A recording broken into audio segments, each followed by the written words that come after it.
Hello बच्चों, क्या हाल चाल। मैं मनीष राव आप लोग का स्वागत करता हूं आप लोग का प्यारा सा चैनल संकल्प बोर्ड क्लासेस में। और हम लोग पढ़ रहे हैं साइंस, और साइंस में पढ़ रहे हैं बेसिक केमिस्ट्री।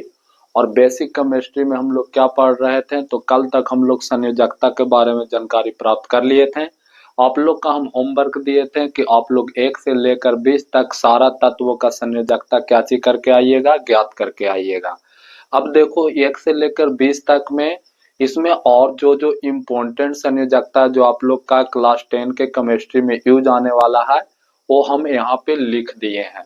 देखो, एक होता है घन मूलक तत्व, एक होता है ऋण मूलक तत्व। मतलब वैसा तत्व जिस पर घन आवेश होता है तो उसे हम लोग घन मूलक तत्व कहते हैं, और वैसा तत्व जिस पर ऋण आवेश होता है उसे ऋण मूलक तत्व कहते हैं। इसका कहने का अर्थ है कि जो तत्व इलेक्ट्रॉन को त्याग करेगा तो घन मूलक तत्व होता है, जो तत्व इलेक्ट्रॉन को ग्रहण करेगा तो क्या होता है, ऋण मूलक तत्व होता है। अब देखिए जी, यहाँ पे लिखा हुआ है घन मूलक तत्व, संकेत, संयोजकता। फिर लिखा हुआ है ऋण मूलक तत्व, संकेत और संयोजकता। अगर आप लोग ये वाला सिर्फ चार्ट याद कर लेते हैं ना, तो आप लोग का क्लास 10 केमिस्ट्री का जो भी आएगा संयोजकता से रिलेटेड चीज आप लोग का क्लियर हो जाएगा। तो देखो सुनो, अब सुनने से पहले आप लोग का क्या करना है, सुनने से पहले आप लोग का कॉपी पेन लेकर बैठना है, साथ ही साथ नोट डाउन करते रहना है। अगर आप कॉपी पेन लेके नहीं बैठते हैं तो फिर आपको कोई फायदा नहीं है पढ़ने से। तो देखो, घन मूलक में हम 6-7 का ही बताएं, बाकी बात आप लोग जान जाओगे, कल हम टिप्स एंड ट्रिक बता दिए थे। तो सोडियम, सोडियम का संकेत क्या होता है, Na, और इसका संयोजकता क्या होता है, 1। इसी तरह से मैग्नीशियम, मैग्नीशियम का संकेत क्या होता है, Mg, और संयोजकता कितना होता है, 2। उसका बाद है एल्युमिनियम, एल्युमिनियम का संयोजकता कितना होता है, 3, और संकेत क्या होता है, Al। इसका बाद है कैल्शियम, कैल्शियम का संकेत होता है Ca और संयोजकता होता है 2। इसी तरह से जिंक, जिंक का संकेत होता है Zn और संयोजकता होता है 2। इसी तरह से बेरियम, बेरियम का संकेत होता है बी और संयोजकता कितना होता है, 2। अमोनिया, अमोनिया का संकेत क्या होता है, NH4। क्या होता है छोटे, NH4, और इसका संयोजकता कितना होता है, 1। इसी तरह से पोटेशियम, पोटेशियम का संकेत होता है क्या, और इसका संयोजकता कितना होता है, 1। तो ये आप लोग का घन मूलक वाला बात याद रखना बहुत जरूरी हो जाता है। इसी के साथ अब आ जाओ ऋण मूलक। ऋण मूलक इम्पोर्टेंट है और घन मूलक दोनों हम लिखा दिए हैं। ऋण मूलक में पहला है क्लोराइड, और क्लोराइड का संकेत होता है Cl, और इसका संयोजकता कितना होता है, 1 होता है। आप लोग का बोलते चलना है साथ में। क्लोराइड संकेत होता है Cl, संयोजकता कितना होता है, 1 होता है। इसी के साथ हाइड्रोक्साइड, हाइड्रोक्साइड को संकेत क्या होता है, OH, और इसका भी संयोजकता कितना होता है छोटू, 1 होता है। इसी के साथ तीसरा में है हाइड्रोजन कार्बोनेट। क्या चाहिए बाबू, हाइड्रोजन कार्बोनेट, और इसका संकेत होता है HCO3, संयोजकता कितना होता है, 1 होता है। उसका बाद फोर्थ में है सल्फेट, और सल्फेट का संकेत क्या होता है, SO4, और संयोजकता कितना होता है, 2 होता है। इसी तरह से है हाइड्रोजन सल्फेट, हाइड्रोजन सल्फेट का क्या होता है संकेत, HSO4, और इसका संयोजकता कितना होता है, 1 होता है। फिर आता है कार्बोनेट, और कार्बोनेट का संकेत होता है CO3, और इसका संयोजकता होता है 2।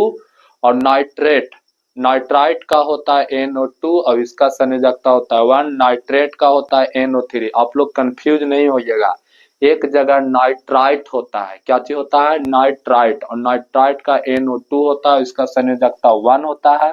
और एक जगह नाइट्रेट होता है, क्या चीज होता है, नाइट्रेट, इसका संकेत तो NO3 होता है, और इसका संयोजकता 1 होता है।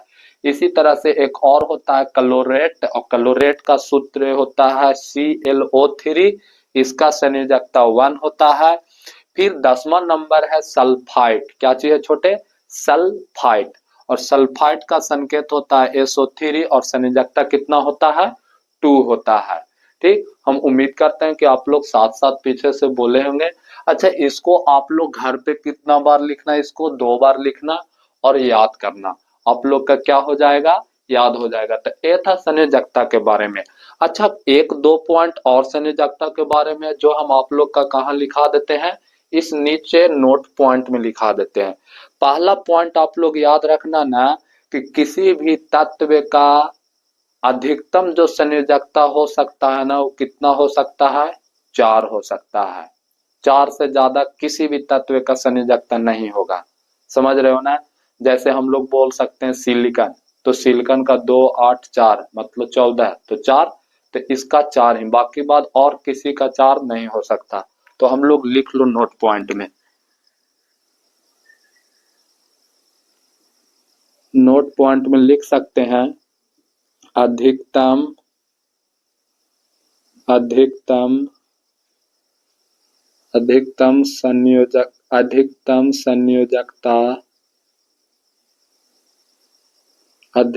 संयोजकता 4 होती है। किसी भी तत्व का अधिकतम, यहाँ किसी भी लिख ही देते हैं, किसी तत्व का या तत्व का अधिकतम किसी छोड़ देते हैं, तत्व का, यानी तो रहने दे, किसी तत्व का अधिकतम संयोजकता कितना होती है, 4 होती है। उसका बाद हम लोग पॉइंट में क्या लिख सकते हैं, किसी तत्व का अधिकतम अधिकतम संयोजी इलेक्ट्रॉन संयोजी इलेक्ट्रॉन संयोजी इलेक्ट्रॉन कितना होता है छोटे, 8 होता है। ये आप लोग दो नोट पॉइंट लिख लीजिएगा कि किसी भी तत्व का अधिकतम जो संयोजकता हो सकता है, ज्यादा से ज्यादा संयोजकता 4 हो सकता है, और ज्यादा से ज्यादा संयोजी इलेक्ट्रॉन की संख्या कितना हो सकता है, 8 हो सकता है। तो देखो, यही था हम लोग का संयोजकता के बारे में। अब हम लोग इस पॉइंट को आगे बढ़ाएंगे, और जो अगला पॉइंट है छोटे, वो हम लोग पढ़ेंगे आयन के बारे में। आयन को पढ़ने से पहले आप लोग क्या कीजिए, आप लोग इसका कीजिए स्क्रीनशॉट, उसका बाद फिर हम आयन के बारे में पढ़ाते हैं। तो आप लोग स्क्रीनशॉट कर लिए होंगे। अब हम लोग किसका बारे में पढ़ेंगे छोटे, तो अब हम लोग पढ़ेंगे आयन के बारे में। किसका बारे में, आयन के बारे में। अब ये आयन क्या होता है, इसका डिफिनेशन बोलते हैं।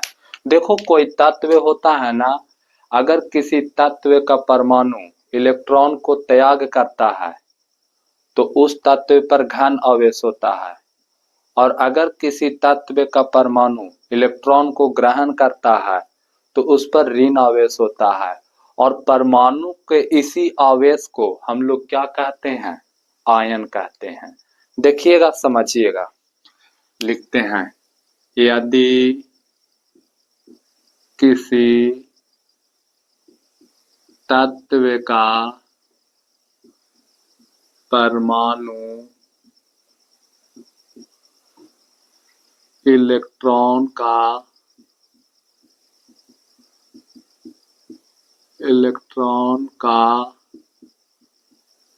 त्याग करता है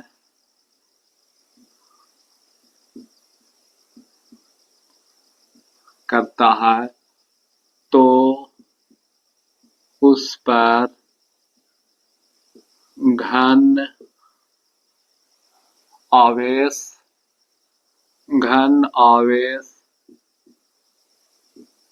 होता है, तो उस पर घन आवेश होता है। और जब किसी तत्व का परमाणु इलेक्ट्रॉन को ग्रहण करता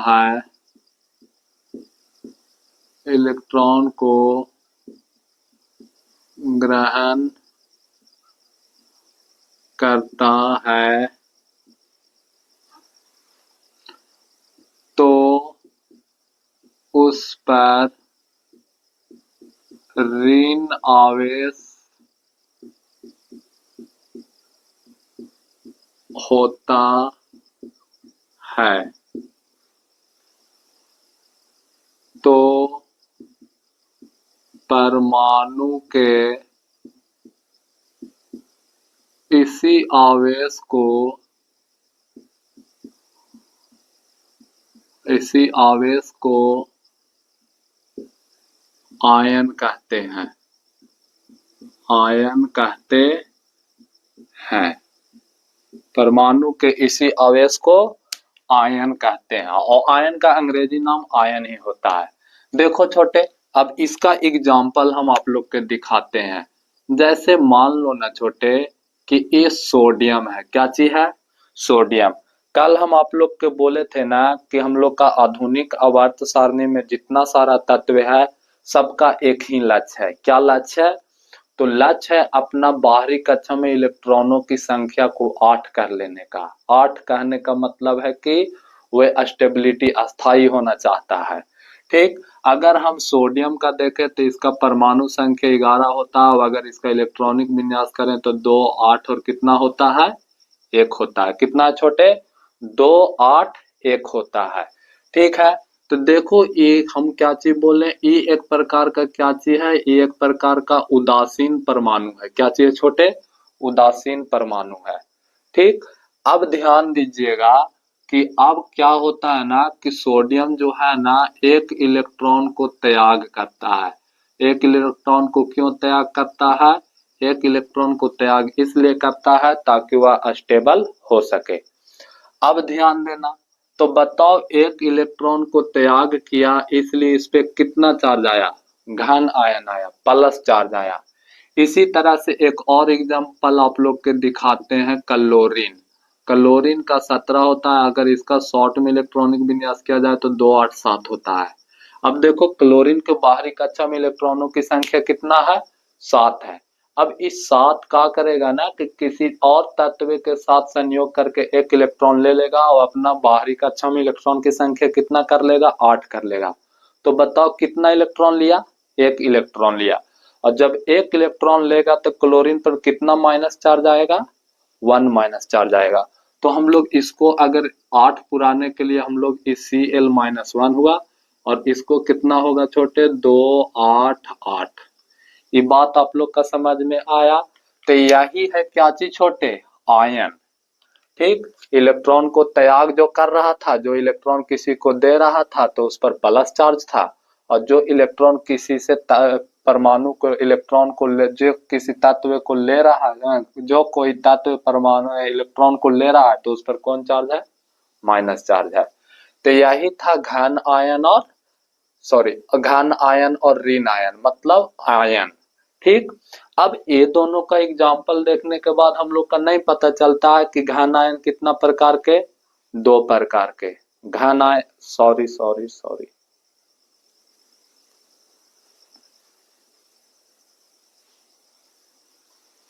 यहां से हम लोग का पता चलता है ना कि घन आयन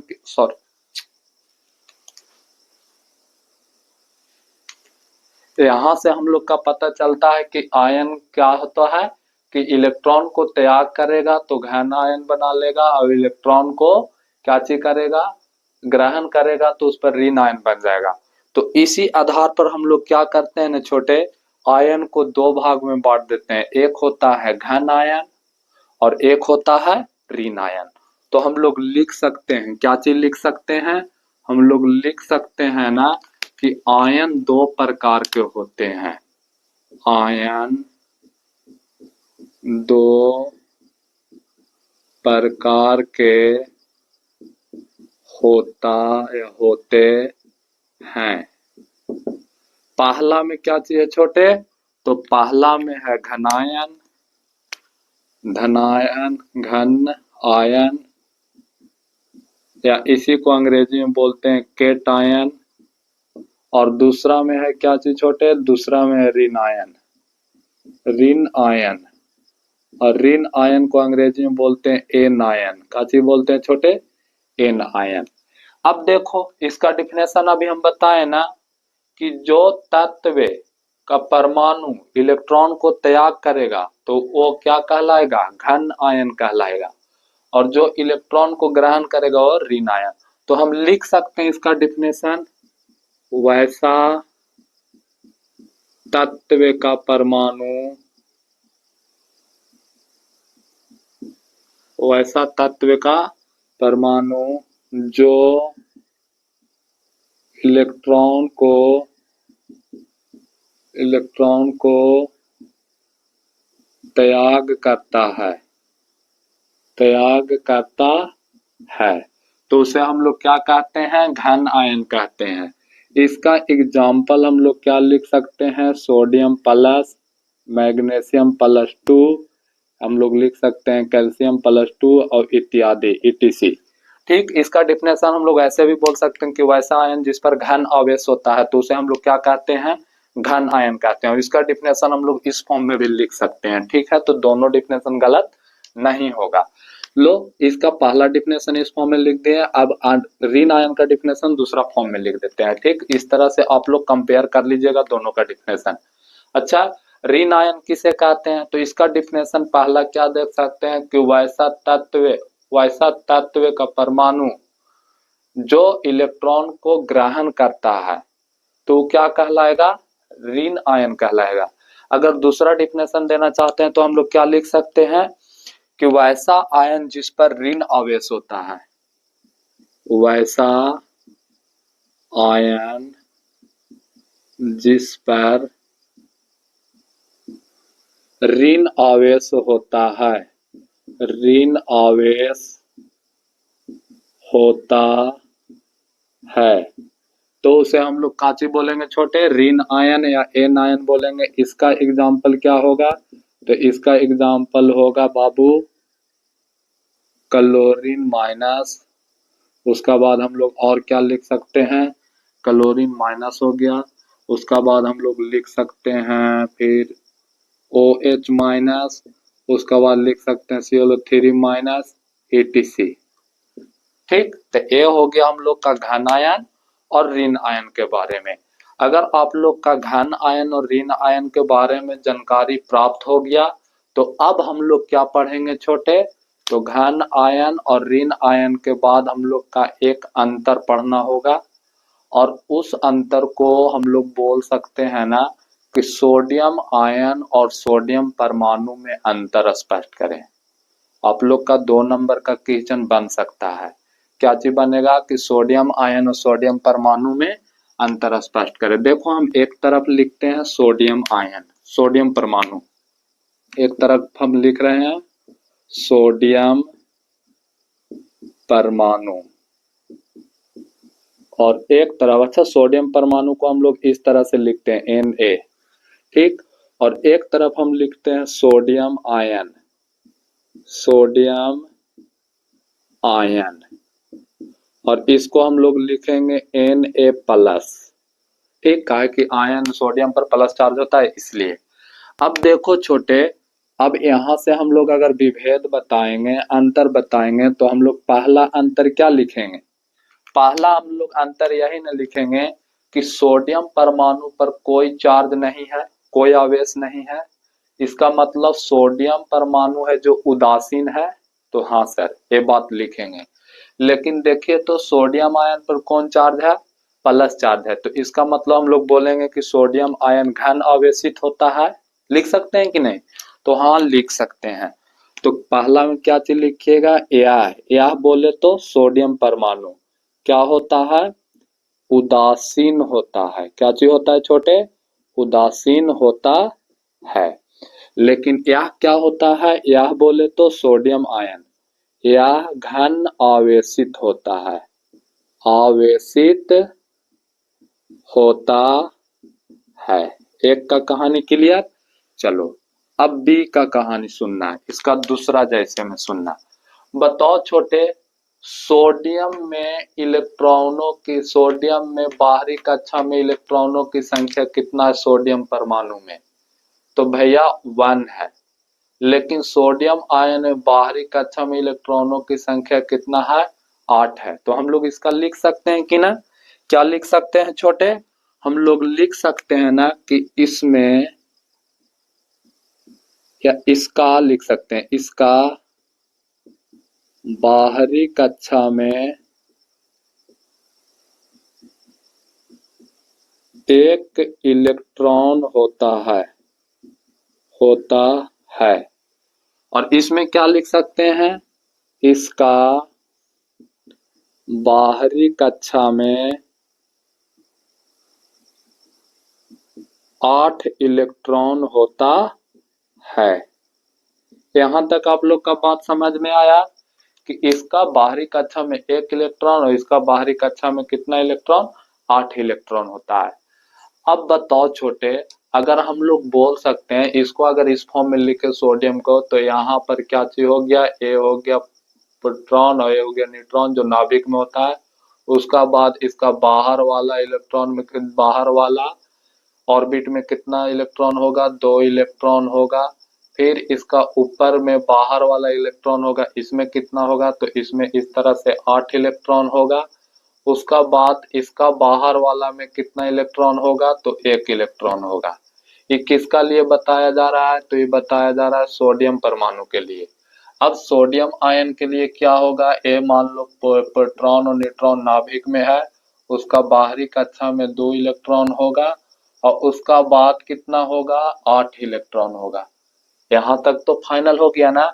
तो बताओ, अगर पूछा जाए कि सोडियम परमाणु और सोडियम आयन में किसका आकार बड़ा है, यह है सोडियम आयन। तो बताइए, तो हम लोग बोल सकते हैं ना कि सोडियम परमाणु का आकार बड़ा होता है किसका अपेक्षा, सोडियम आयन के अपेक्षा। तो लिखो सी में, इसका आकार बड़ा होता है सोडियम आयन के अपेक्षा, सोडियम आयन के अपेक्षा।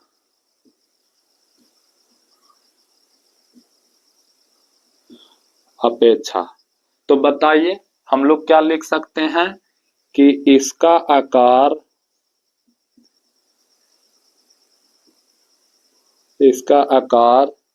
छोटा होता है किसका अपेक्षा, सोडियम परमाणु के अपेक्षा, सोडियम परमाणु का अपेक्षा, सोडियम परमाणु का अपेक्षा। देखो छोटे, ये 2 पॉइंट आप लोग का समझ में आया, 3 पॉइंट। अब हम लोग सोचो चौथा पॉइंट में क्या लिख सकते हैं। देखो चौथा पॉइंट में क्या लिख सकते हैं, से सुनिएगा। बताओ, इस सोडियम में बाहरी कक्षा में इलेक्ट्रॉनों की संख्या कितना है, सोडियम परमाणु में 1 है। सोडियम आयन में बाहरी कक्षा में इलेक्ट्रॉनों की संख्या कितना है, 8 है। और हम क्या बोले थे कि कोई भी तत्व कितना इलेक्ट्रॉन चाहता है बाहरी कक्षा में, 8 इलेक्ट्रॉन चाहता है। क्यों चाहता है, ताकि वह स्टेबिलिटी बना सके, ताकि वह अस्थाई हो सके। समझ रहे हो कि ना। तो बताओ आप लोग कि सोडियम परमाणु में और सोडियम आयन में अस्थाई तत्व कौन है।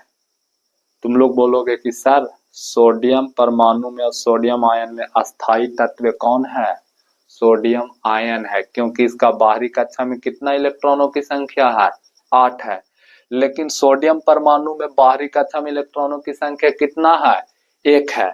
तो हम लोग बोल सकते हैं ना, क्या बोल सकते हैं कि यह बोले तो सोडियम परमाणु अस्थाई होता है, अस्थाई होता है। क्यों होता है अस्थाई, क्योंकि इसका बाहरी कक्षा में इलेक्ट्रॉनों की संख्या कितना है, 1 है। लेकिन हम लोग अगर डी में लिखेंगे सोडियम परमाणु के आयन की तरह, तो लिखेंगे या अस्थाई होता है, अस्थाई होता है। अस्थाई बोले तो अस्टेबल होता है। क्यों होता है स्टेबल, क्योंकि इसका बाहरी कक्षा में इलेक्ट्रॉनों की संख्या कितना है छोटे, 1 है। यहां तक बात समझ में आया। अब देखो पांचवा हम लोग क्या बोल सकते हैं। बताओ छोटे, हम कल क्या बोले थे कि कोई तत्व अस्टेबल क्यों होना चाहता है। तो हम बोले थे ना कि अगर कोई तत्व अस्टेबल हो जाएगा तो कौन इलेक्ट्रॉन ले रहा है, कौन इलेक्ट्रॉन दे रहा है, ना उसका खुशी है ना उससे उसका गम है, वो क्या है, मस्त मलंग है। कहने का अर्थ है कि जो अस्टेबल हो जाता है, जो अस्थाई हो जाता है, वो क्या होता है, किसी के साथ अभिक्रिया नहीं करता है।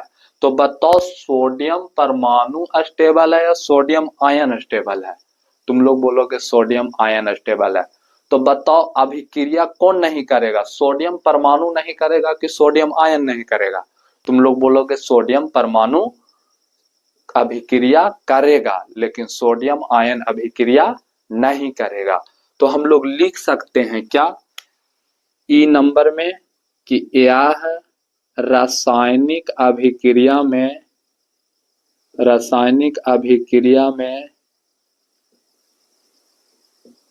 यह रासायनिक अभिक्रिया में भाग लेता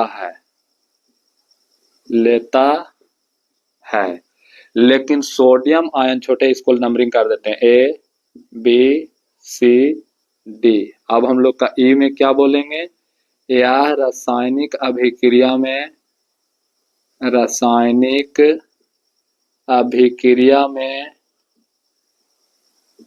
भाग नहीं लेता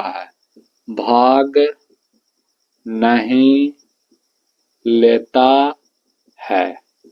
लो छोटे, यही है, यह रासायनिक अभिक्रिया में भाग नहीं लेता है वे रासायनिक अभिक्रिया में सोडियम आयन भाग नहीं लेता है। यहाँ तक आप लोग का कहानी क्लियर हो गया? यहाँ तक कहानी क्लियर हो गया ना?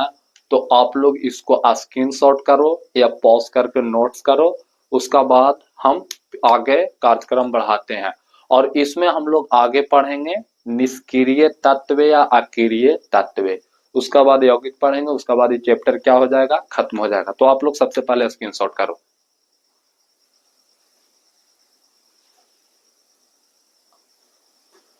तो आप लोग स्क्रीनशॉट कर लिए होंगे। अब हम लोग क्या चीज पढ़ेंगे, तो निष्क्रिय या अक्रिय तत्व के बारे में पढ़ेंगे।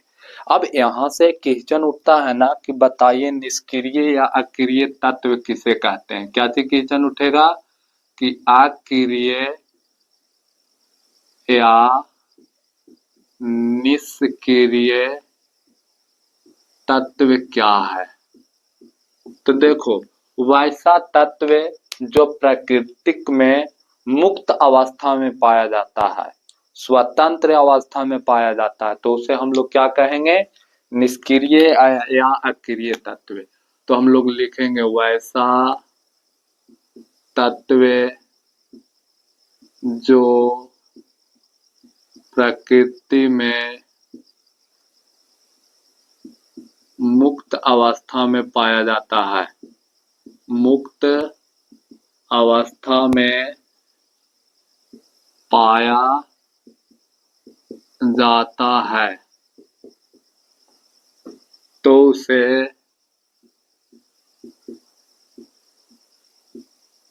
अक्रिय तत्व कहते हैं, अक्रिय तत्व कहते हैं। जैसे में देखना छोटे आप लोग, जैसे हम क्या बोले, मुक्त अवस्था मतलब किसी अलग तत्व के साथ अभिक्रिया नहीं करता है। इसमें देखो अक्रिय तत्व कितना है, तो सुनना, एक है helium, neon, argon, krypton, xenon, radon. Helium का कितना होता है, परमाणु संख्या 2, नियॉन का 10, आर्गन का 18, क्रिप्टॉन का 36, जेनॉन का 54 और रेडॉन का कितना होता है छोटे, 86 होता है। तो हम लोग क्या चीज बोलेंगे, अक्रिय तत्व निष्क्रिय तत्व कौन कौन है, बोलना आप लोग पीछे से, helium, neon, argon, krypton, xenon, radon. Helium का परमाणु संख्या 2, नियॉन का 10, आर्गन का 18, क्रिप्टॉन का 36, जेनॉन का 54 और रेडॉन का 86। लेकिन अब देखो, अगर हीलियम का इलेक्ट्रॉनिक विन्यास पूछेगा तो 2, नियॉन का 2 और 8, आर्गन का 2, 8, 8, क्रिप्टॉन का 2, 8, 18, 8, उसके बाद जेनॉन का 2, 8, 18, 18, 8, उसके बाद रेडॉन का 2, 8, 18, 32, 18, 8। याद रहेगा ये वाला बात, ये जो 6 है ना छोटे, ये भी आई है, चाहे कोई बोर्ड ले लो। देखो आप लोग ये याद रखना ना कि ये सिर्फ बिहार बोर्ड के लिए ही नहीं है, अपना भारत में जितना भी हिंदी मीडियम बोर्ड है ये सबके लिए है, ठीक। और आप लोग का बुक खरीदना है तो कौन बुक खरीदना है, तो साइंस का एनसीईआरटी बुक खरीदना है, ठीक है। तो देखो निष्क्रिय गैस कौन कौन है, helium, neon, argon, krypton, xenon, radon. Helium का कितना होता है 2, नियॉन का 2 और 8, आर्गन का 2 8 8, क्रिप्टॉन का 2 8 18 8, जेनॉन का 2 8 18 18 8 और रेडॉन का 2 8 18 32 18 8। यहाँ तक आप लोग का बात याद रहेगा। लेकिन भैया इसको तो याद करने में दिक्कत होगा, तो हम लिखा देते हैं इसका ट्रिक। ट्रिक क्या है, हेने, हे, ने, आ, गर, अगर, यहाँ लिख देते हैं अगर, कर, जीरो, जीरो, रन। इसका ट्रिक आप लोग क्या चीज बोलिएगा, हे ने अगर कर जीरो रन। हे कहने का मतलब हीलियम, ने कहने का मतलब नियॉन, अगर कहने का मतलब आर्गन, कार कहने का मतलब क्रिप्टॉन, जीरो कहने का मतलब जेनॉन और रन कहने का मतलब रेडॉन। तो इसको क्या चीज बोलिएगा, हे ने अगर कर जीरो रन। तो यहाँ तक आप लोग का अकेरिय गैस के भी कहानी क्लियर हो चुका होगा। अब हम लोग का लास्ट पॉइंट पढ़ना है छोटे, और लास्ट पॉइंट है यौगिक।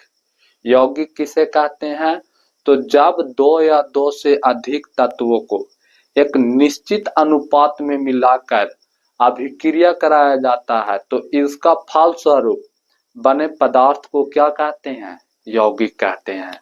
तो आगे डिफिनेशन लिखें, चलो लिखते हैं।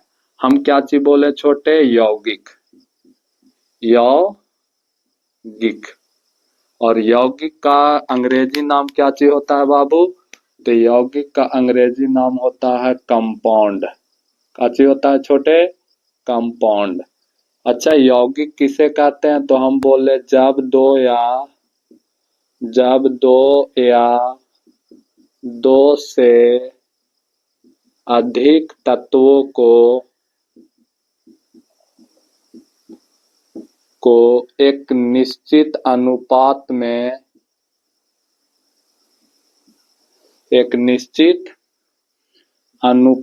में मिलाकर रासायनिक अभिक्रिया कराई जाती है, रासायनिक अभिक्रिया कराई जाती है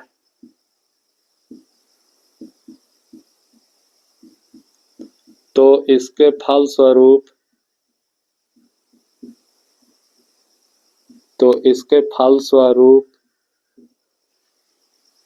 बने पदार्थ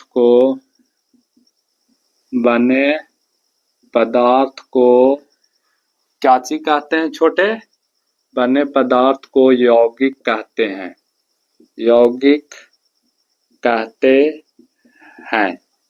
अब देखना सुनना, जैसे इसका एग्जाम्पल क्या होगा छोटे, जैसे मान लो ना कि इसका एग्जाम्पल मैग्नीशियम है। क्या है, मैग्नीशियम है। एक मैग्नीशियम है और ऑक्सीजन कितना है, ऑक्सीजन भी एक है, या दो हम लोग बोल सकते हैं, ऑक्सीजन दो है। और इसको जब आपस में अभिक्रिया कराया जाता है तो इसका फलस्वरूप क्या चीज बनाता है छोटे, MgO बनाता है। मतलब मैग्नीशियम प्लस ऑक्सीजन तो मैग्नीशियम ऑक्साइड बनाता है। और अगर इसको हम लोग संतुलित करेंगे तो यहाँ पे दो, यहाँ पे दो। तो देखो तो दो या दो से अधिक या एक से अधिक भी बोल सकते हैं, निश्चित अनुपात में रखें कि ना, तो इसका फलस्वरूप अभिक्रिया करके जो पदार्थ बना वो मैग्नीशियम ऑक्साइड बना। इसी तरह से हम लोग अगर कार्बन को ऑक्सीजन को रखते हैं, बहुत सारा चीज को ऐसा रखेंगे, हम लोग चैप्टर नंबर 1 में देखेंगे। अभी इतना याद रखो। अच्छा एक बात हमेशा सुनो ना, तुम लोग बताओ, पर तत्व का सूक्ष्मतम कण को क्या कहते हैं, बताइए। तत्व को सूक्ष्मतम कण को परमाणु कहा जाता है। तो बताओ छोटे, यौगिक के सूक्ष्मतम कण को क्या कहते हैं, अणु कहते हैं। और अणु का मतलब क्या होता है, मॉलिक्यूल। अब परमाणु का मतलब क्या होता है? एटम। तो हम लोग लिख सकते हैं, क्या लिख सकते हैं छोटे, कि यौगिक का सूक्ष्मतम कण को अणु कहते हैं, अणु कहते हैं। अच्छा, इसमें एक अणु का भी डिफिनेशन दे ही देते हैं। अणु, अणु को हम लोग अंग्रेजी में बोलते हैं मॉलिक्यूल। भैया हम लोग का अंग्रेजी पढ़ना क्यों जरूरी है?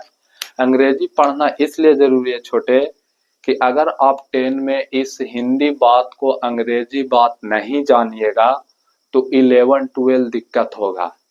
अगर 11-12 अच्छा से जान लेते हैं तो ग्रेजुएशन दिक्कत होगा। इसलिए प्रयास कीजिए कि हम लोग साथ ही साथ इंग्लिश जानते चलेंगे। ठीक है जी। तो हम लोग पूछेगा अणु किसे कहते हैं, तो लिखेंगे कि यौगिक का वह सूक्ष्मतम कण जो रासायनिक अभिक्रिया में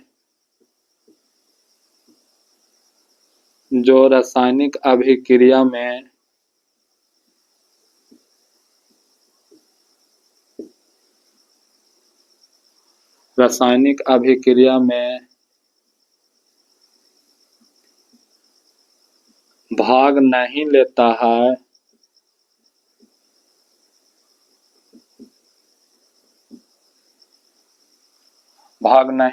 है परंतु स्वतंत्र अवस्था में पाया जाता है, स्वतंत्र अवस्था में पाया जाता है, तो उसे यौगिक कहते हैं, तो उसे अणु कहते हैं, अच्छा भैया, इन अक्रिय या निष्क्रिय गैस का इंग्लिश क्या चीज होगा? तो इसका इंग्लिश होगा इनर्ट गैस। क्या चीज होगा छोटे? इनर्ट गैस या इनर्ट एलिमेंट। ठीक। अब देखो, इस तरह से आप लोग का बेसिक केमिस्ट्री, स्क्रीनशॉट आप लोग ले लेना। इस तरह से आप लोग का बेसिक केमिस्ट्री चैप्टर क्या होता है? खत्म होता है। अगर इस चैप्टर को आप लोग बहुत अच्छा से पढ़े होंगे, याद किए होंगे, सारा 5 या 6 लेक्चर है, 5 या 6 लेक्चर वीडियो देखे होंगे, तो आप लोग का कितना मार्क्स आ जाएगा छोटे? तो आप लोग का 4 मार्क्स। कोई भी अपना बिहार के बारे में बात करें तो बिहार बोर्ड में कितना मार्क्स आएगा? 4 मार्क्स, मतलब 4 अंक का आप लोग पढ़ लिए हैं। अगर आप लोग का वीडियो अच्छा लगा तो क्या कीजिए? सब्सक्राइब कीजिए, साथ ही साथ क्या कीजिए?